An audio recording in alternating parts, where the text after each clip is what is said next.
Hiya Jack, good session yesterday. It's great to see you chipping the golf ball as well as you were, and hopefully now with a bit of practice, a bit of confidence and a bit of better understanding as to how you can play these shots, I think your short game is going to improve massively. And as we know on the golf course, if your short game can improve, those scores are going to be coming down even more so. So wouldn't be at all surprised in the next few months we start breaking that 90 barrier. So we just go through now, we discuss in the session.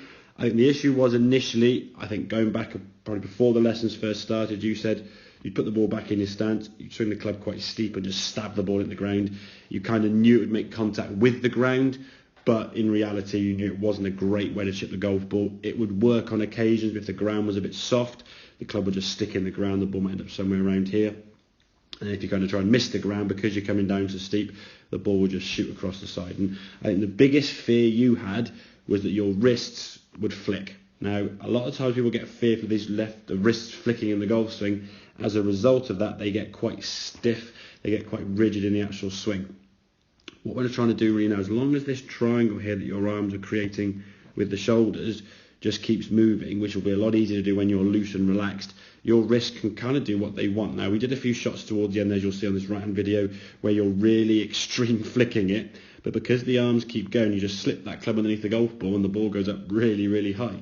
If we look here at the left-hand one as you go back, take the golf club back, nothing wrong with this at all, but as we swing through, partly trying to take power off the shot because you always felt you go too far, as we sort of swing through here now, you can see the club kind of sort of driving down to try and stop going too far.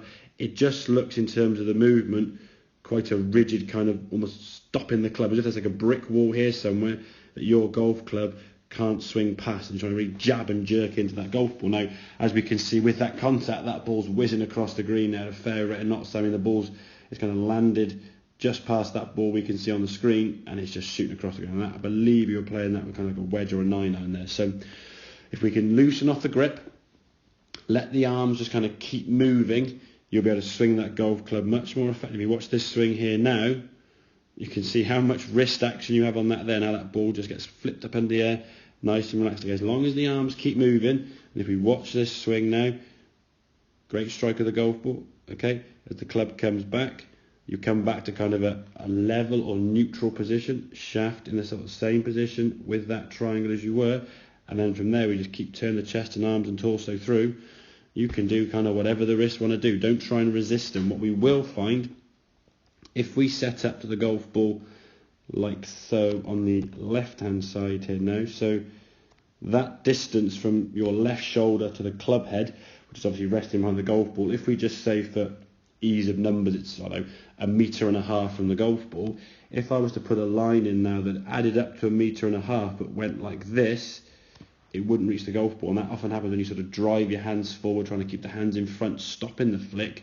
You create a kink in your left arm and the club shaft, and the club now is higher than it would be at address. As a result of that, then you start seeing guys sort of chase their knees down and try and get under it and just trying to compensate all over the place. And as a result, as you know, the success rate's not going to be very good. So in terms of clubs, we did discuss a little bit about the clubs you're going to take.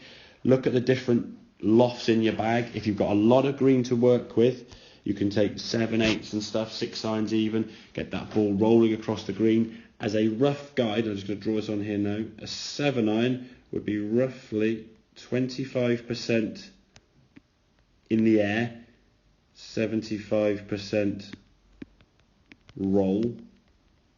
Okay, your 9-iron, your pitching wedge will be around about 50 for in the air and then rolling. And then your sand iron, it's a 54, so it might not be quite so much, will be somewhere in the region of obviously the opposite of the 7-iron, 75% in the air and 25% roll. Okay, and if you saw the shot you put on the right hand side, if you're using that much sort of trajectory, that ball coming off like this, when it comes down the green, is going to be stopping very quick, both with spin and trajectory. A ball obviously coming down like this is not going to run very far, as opposed to a golf ball coming in like that. So work on some different shots. Simply just put a target down somewhere, maybe even in the back garden if you've got space.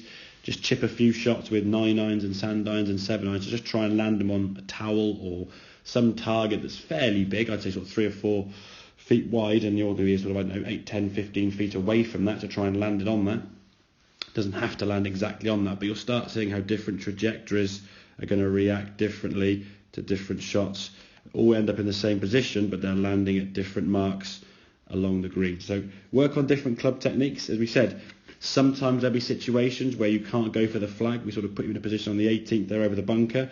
Yes, you did play a couple of good shots, but in reality there might be a situation there where going round the bunker could be a better option. If you couldn't stop it near the flag going straight for it, and the best you could do is just run across the side of the green, sometimes going off the side and getting on the green that way would be a better option. So use that sort of pre-shot thought to think about what's in front of you. But in terms of technique, as I said, nice and loose and relaxed, Jack, soft in the grip pressure.